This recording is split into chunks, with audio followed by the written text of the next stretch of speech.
This episode is in partnership with Authority Magazine. Authority Magazine, a Medium publication, is devoted to sharing in-depth and interesting interviews featuring people who are authorities in business, pop culture, wellness, social impact, and tech.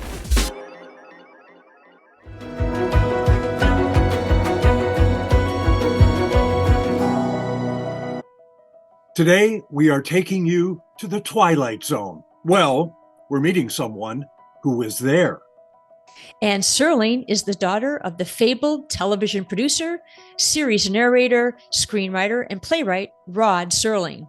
And she's written a book detailing her life with this man who seemingly lived in the world of the unknown. But surprisingly, he turns out to be remarkably human.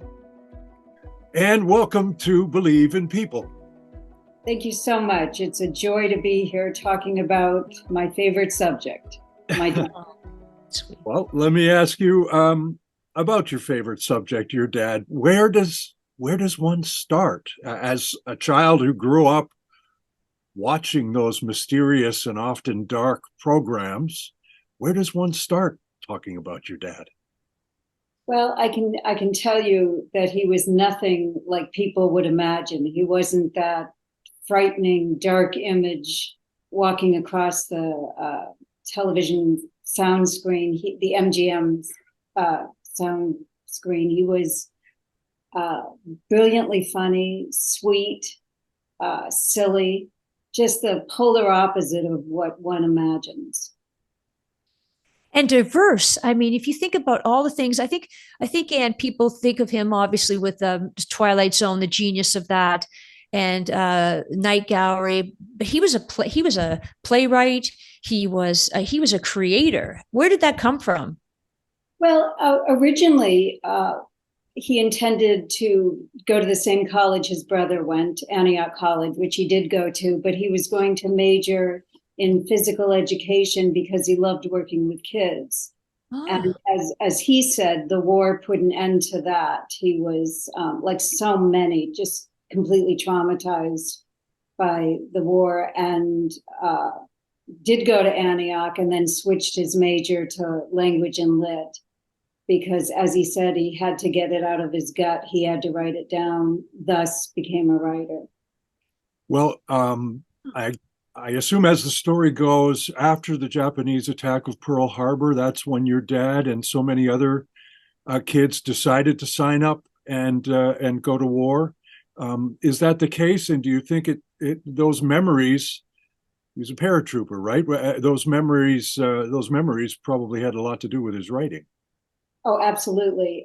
He wanted to go to Germany and fight the Nazis, but he was sent to the Pacific. But he enlisted the day after he graduated from high school. Wow. And was it, do you think that the combat or the scenes that he saw, I mean, are you suggesting he might have even had some PTSD, those sorts of things? Were they running around in his head, in his soul? Oh, absolutely. Absolutely.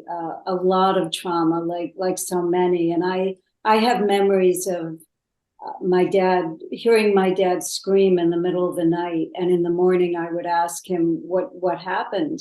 And he told me that he was dreaming that the enemy was coming at him. So clearly, and back then there wasn't even PTSD. It was, I can't think of the term. It's funny how that word has evolved over the years. Shell shock was one of the ones that people use. Yeah. Battle fatigue was another one.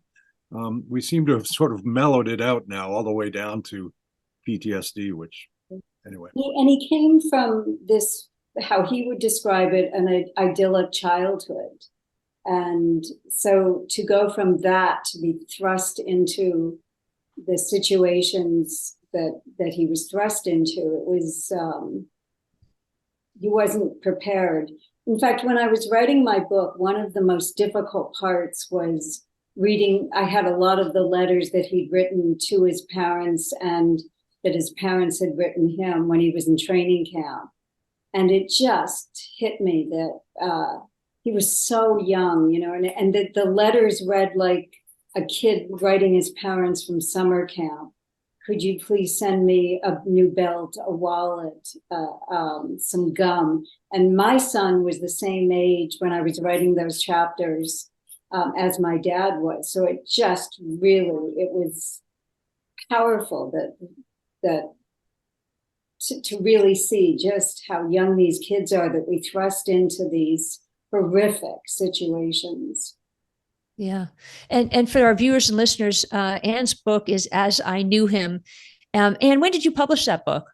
It came out in 2013, I believe. 13. What made you decide to write this book? Well, there were three reasons. I was so paralyzed by grief when my dad died that I'd actually started another book in his absence, and I couldn't finish it because I hadn't even begun to work through this shock.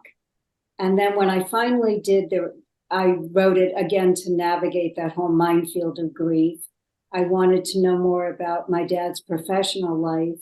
And I also wanted to set the record straight because some had described him as this dark, tortured soul. And that's not even remotely close to the man I knew, or that my friends knew or family knew. So yeah. Let's talk a little bit about that, Anne, because your father, such a creative fellow, left us all at a very young age, but of course he left you at a very young age as well. How deeply did this affect you? I mean, this is all these years later, and Yeah. It was shocking. I mean, open heart surgery back in 1975 was not what it is today, obviously, but we still believed that, oh, he'd be okay. He'd be okay. And obviously he didn't.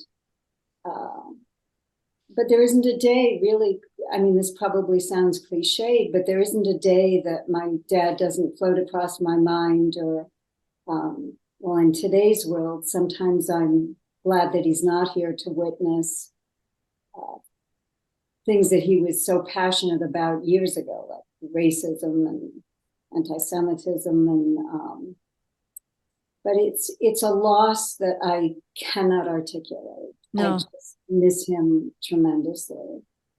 Yeah. And, to that point, and I think people think that, you're recovering from something, but it's not about, it's a void. It's trying to manage the void, but there's no recovery in one's death. And I think that's the one thing that people forget, because you were 20 when your father died.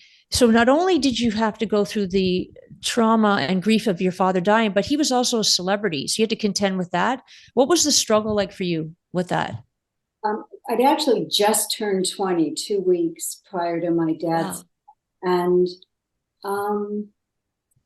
there was a memorial service here in Ithaca, and my dad's good friend Dick Berg had flown out prior to the memorial service, and there were a lot of calls, would the family be willing to speak to media, and Dick just handled it all. So that part was, because of him, manageable. But it's really interesting that since the publication of my book, I hear from so many people who share, how sad they were when my dad died, because often they say they became writers because of my father. But I also hear from people who say that they thought of my dad as their own dad, and how he got them through some of their own trauma, their childhood trauma. So that was pretty shocking and poignant. Wow. The other thing is, when I wrote this book, I wasn't expecting, I guess I hadn't even at that point tapped into, well, of course I understood how universal grief is, but when I did a reading of the book before it was published, a woman came up to me and said to me that her dad was dying, and after hearing me speak, she knew she'd be okay. And this was such a shocking moment that something I had said helped somebody. And I couldn't even answer her. I just hugged her. That's pretty powerful. It's funny how people, well, I mean, at the end of the day, we're all going to meet our maker somehow, but it's such a difficult thing to address, and it's also a difficult thing for others to address you when you're going through it.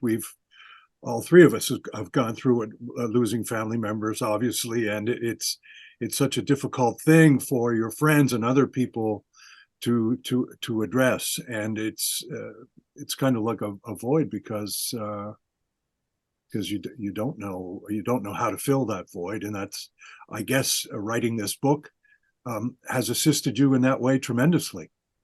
Absolutely. I find, as my dad did, writing incredibly cathartic. About his writing, we've talked a little bit earlier about how the trauma of coming out of the war and seeing war and dealing with war sort of haunted him afterwards. The Twilight Zone, the show that he's most famous for, ran during the height of the Cold War. And have you ever, perhaps this is a reach, but do you think that there's any sort of connection between the unknown, the fear of the unknown, the darkness of the unknown? Do any of these things have sort of a political connotation with you to the times that we were living in? The threat of a nuclear bomb, the threat of the Soviet Union, and television programs like the Twilight Zone, or those sorts of alien shows where we are, sort of afraid of something that we don't understand. Absolutely. And my dad felt that it was very important to get these messages out, and it was very difficult at the time for him to do that, to work through the sponsors and censorship. And McCarthy. Exactly. That's right. Yeah. And yeah. He once said that he found that an alien can say things that a Democrat or a Republican couldn't. That's great. And so he got all the messages in, and they sort of slipped under the radar. And he also said it was a writer's job to menace the public's conscience. Oh, you do explain. Well, these were very important things to discuss. And, when right before he turned to the Twilight Zone, he had tried to write about what happened to Emmett Till, and they just tore his script apart, and he kept trying and trying. And I think the final version was called "A Town Is Turned to Dust," and he said at the end his script had turned to dust. Huh. So again, feeling that he needed to write these things and have them out there, realized he could if he made aliens and fictional characters. And when was your first inkling or spark to want to write for you? I wrote a lot of poetry as a kid, and I would show my dad my poetry, and I have to tell you, some of it was pretty dreadful. But if he liked it, he would talk about it for days. And if he didn't like it, he would declare it interesting. So I always knew if I succeeded or not. We also think, oh yeah, Rod Serling, oh, Twilight Zone. It's as if, it just came from nowhere. He just got up one day, he was Rod Serling, and he became the Twilight Zone. But in some of the stuff that I've read, it wasn't until his 70th script or something that somebody actually started to bite, and his career started to head down the runway. So it's not easy. No, he actually had about 40 rejection slips before he succeeded. So like anyone, there was his share of rejection. Yeah. And that's part of it. I think people forget that. I think that people are inspired to at least hear that they should keep going. What was the biggest misconception about your dad? I think that he was this dark and tortured soul when he was, like I said, silly, funny. I never went through that period that a lot of us go through as teenagers where you don't want to be with your parent because you're embarrassed. But I loved being with my dad, and my kid and my friends who might have had a certain amount of trepidation before meeting him would just love him too. He was very engaging and interested in people, and would ask my friends about their parents and So, their lives and their goals and dreams, etc. so everyone assumes that your memories of your dad would be the guy with the cigarette standing there in the darkness, in the shadow, or what have you. What is, if I could ask, what is your favorite memory of your dad? Trips that he and I would take together, like to go to New York City. He would take me to Disneyland on my birthday. Just the silly little pranks he would do. For instance, when I was about, I guess, 12 or 13, I was getting my room redecorated, new wallpaper, new bedspread, new rug. And I was at school, and I knew when I got home, this room was going to be complete, and I could not wait. And when I got home, I ran in, and in the corner of the room, one of the dogs had gone to the bathroom. And my dad came in and picked it up in his hands. And I was just stunned. And then I realized it was one of those fake. Plastic. Oh, that's fantastic. Plastic poo. That's Right. fantastic. So months we would hide it on each other. We had pockets in the backyard, and I'd slip it in there, and he'd slip it somewhere else, and go That's back. brilliant. And what was your dynamics like with your mom and your sister? I think you have a sister. Yeah. My mother was very bright. I, you know, I was close to her, but the relationship I had with my dad was very different. Yeah. Yeah. Did you, I'm asking for professional tips, but did you just suggest your dad had like a separate place where he wrote in the backyard or something? Yes, he used to have a studio on I guess the MGM lot, and then he built an office in the backyard. Yeah. So, which was always off limits to my sister and me, but we knew that he hid the cookies and the cakes that we weren't supposed to have. My mother's in his office, so I knew where the key was, and but it was very clear, that he was out there writing, and we weren't to disturb him. Although I know I frequently did. So. And was he mentored by anyone? Who did he aspire to? Is there anyone because he just had such an unbelievably creative mind? Oh, that's a good question.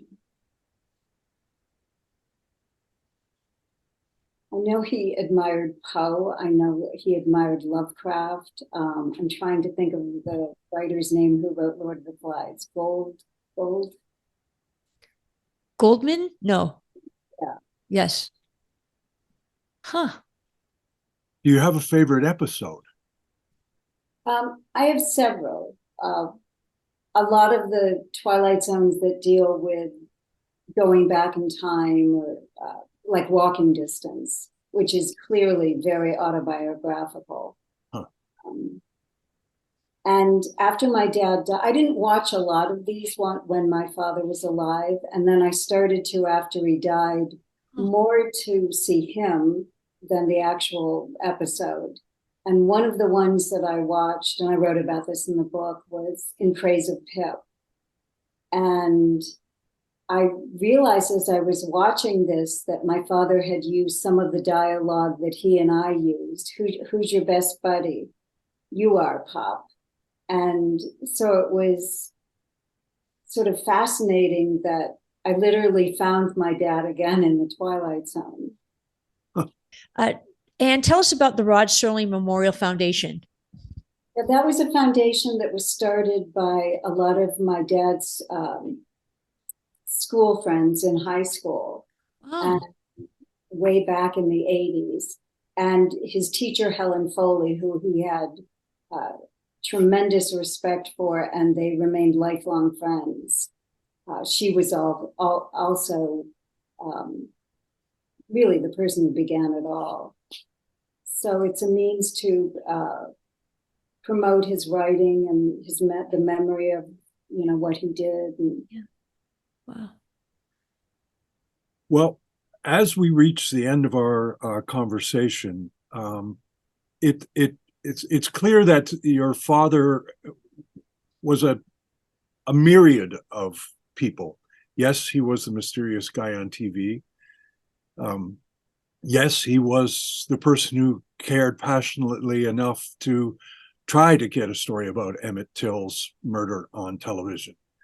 He was also an anti-war activist, perhaps as a result of what he saw when he was fighting for his country. And he was also a dad, and you have shed and shared with us stories and shed light on the kind of guy he was when he wasn't in front of the camera, in the shadows there, walking out of the shadows. So he was a person who believed in things and believed in people. And I'd like to ask you, as we ask every week, why do you believe in people? My dad was a great teacher, and I think I learned probably empathy from both my parents. My dad, would say, don't take yourself too seriously, and always think beyond and about other people and what they're going through. And he did it by example, really. Yes. Yeah. Wow. That's so important. Well, and certainly thank you. Thanks so much for spending some time with us today. Tremendous insights. And, your dad was one of those iconic sort of characters in all of our young lives. Someone who probably I would have been a little bit afraid to meet because of that persona. You have certainly pulled back the curtain in some ways and shown that he was a loving father and someone that now I can as well sort of understand a little bit more. Thanks for being with us, and thanks for writing your book. Thanks for warming our hearts, Sue. Thank you. It's a pleasure to meet you both. You too, Anne. Thank you so much. And if you want to subscribe to our podcast, please go to Believe in People on YouTube or anywhere you listen to podcasts, because we would love you to join our Believe in People family and community. Thanks, everyone. Bye-bye.